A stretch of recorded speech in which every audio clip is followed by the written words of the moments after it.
भारतीय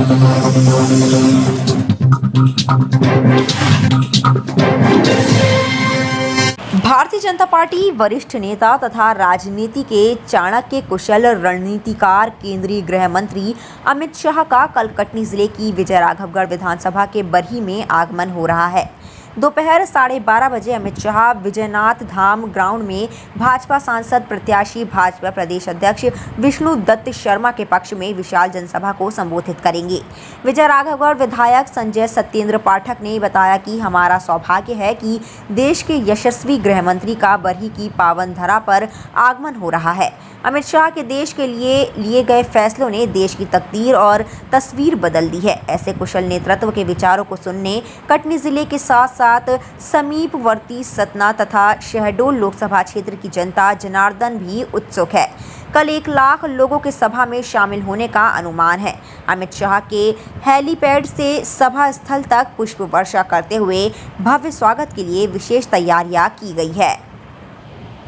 पीबीसी के लिए कटनी से हीरा विश्वकर्मा की रिपोर्ट।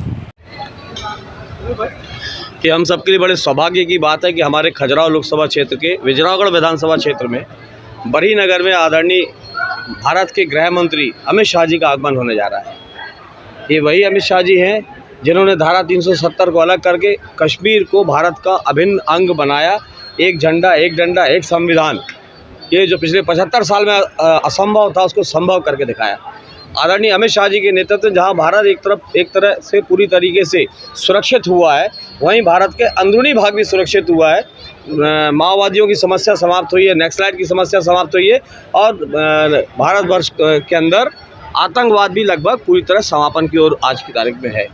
अगर मैं ये कहूँ कि भारत के पहले गृह मंत्री आदरणीय सरदार वल्लभ भाई पटेल जी, जिन्होंने 565 रियासतों को एक करके भारत के निर्माण में सबसे महत्वपूर्ण भूमिका अदा की थी और उस अखंड भारत का निर्माण किया था, तो आज अगर अखंड भारत की सुरक्षा अगर कोई कर रहा है और अखंड भारत का विस्तार अगर कोई कर रहा है और बचा के रखा है, सुरक्षित करके रखा है और विकसित कर रहा है, तो वो उनके बाद अगर कोई गृह मंत्री हुआ है तो भारत के अंदर पहली बार सरदार वल्लभ भाई पटेल जी के बाद अमित शाह जी जैसा गृह मंत्री हमको मिला है। जहाँ एक तरफ भारत की सीमा सुरक्षा, अंदरूनी सुरक्षा से कोई समझौता नहीं है, वहीं दूसरी तरफ कोई दुश्मन देश की हिम्मत नहीं बची है, पाकिस्तान हो, चाइना हो या कोई हो, कि भारत की ओर आंख उठा के देख सके। वहीं साथ ही साथ ये भारतीय जनता पार्टी के हम जैसे प्रत्येक कार्यकर्ताओं के लिए बड़ा गौरव का विषय है कि विश्व की सबसे बड़ी पार्टी 11 करोड़ से ज़्यादा सदस्यता अभियान चला के विश्व की सबसे बड़ी पार्टी बनाने वाले हमारे आदरणीय अमित शाह जी का आगमन कल होने जा रहा है।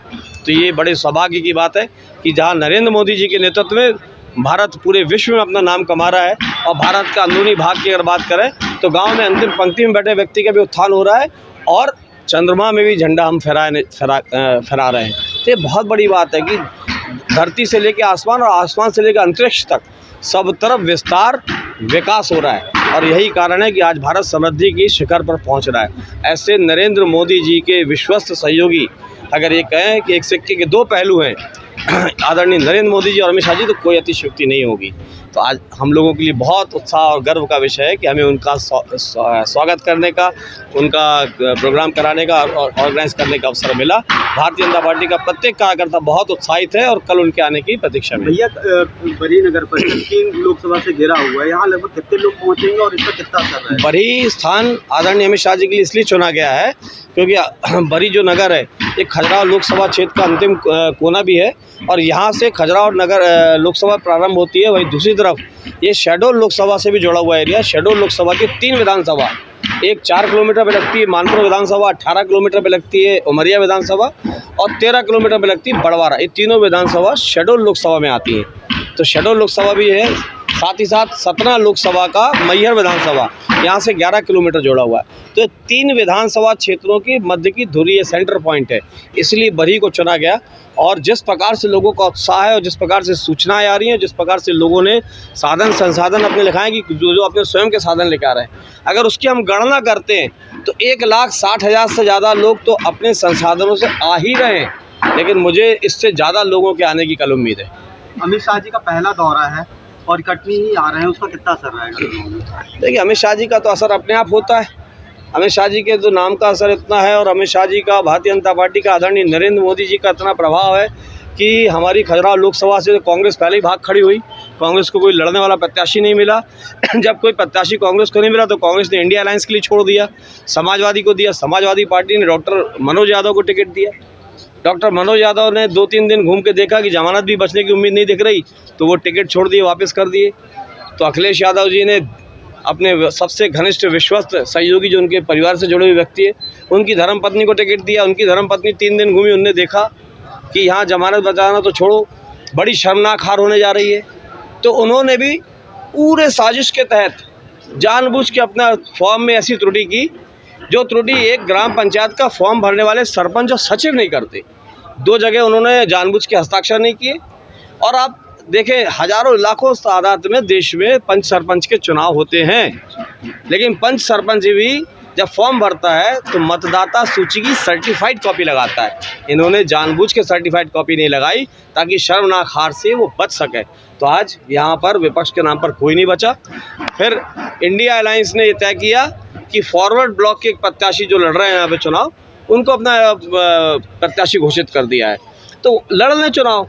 ये खजुराहो लोकसभा है, यहाँ पे इंडिया अलायंस की जमानत जब्त करा के आदरणीय बी.डी. शर्मा जी चुनाव जीतेंगे और भारत के अंदर एक भारी जीत का अंतर का इतिहास भी बनाएंगे। जिस तरीके से कांग्रेस और जो सपा ने इन्होंने कहा कि बीजेपी की साजिश के तहत ये सब कुछ हुआ है, तो आप किसको मानते हैं? साजिश तो इसमें कांग्रेस की और समाजवादी की है, क्योंकि कांग्रेस ने साजिश की कि जब देखे कि वो शर्मनाक हार रहे हैं, जमानत भी नहीं बचा पा रहे, तो कांग्रेस ने साजिश की और इसको इंडिया अलायंस के नाम पे छोड़ दिया।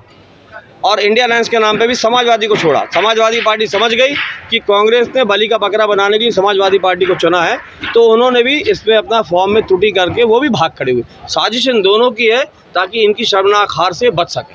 जिस प्रकार से राहुल गांधी ने उमरिया में भी दौरा किया है, तो इसका कितना असर देखा जाए? देखिए, राहुल जी का तो काफ़ी असर है। 400 वाली पार्टी 40 पे 44 पे आ गई है। अब बाकी असर अभी बचा हुआ, अब कितनी और नीचे जाएगी देखना। अपने आसपास की हर छोटी बड़ी खबर देखने के लिए हमारे चैनल पुलिस ब्यूरोक्रेट्स न्यूज को बेल आइकन दबाकर सब्सक्राइब करें, जिससे आपको हर खबर समय से मिलती रहे। अधिक जानकारी के लिए हमसे संपर्क करें। हमारे कॉन्टैक्ट नंबर हैं 9039011886 एवं 9770229999।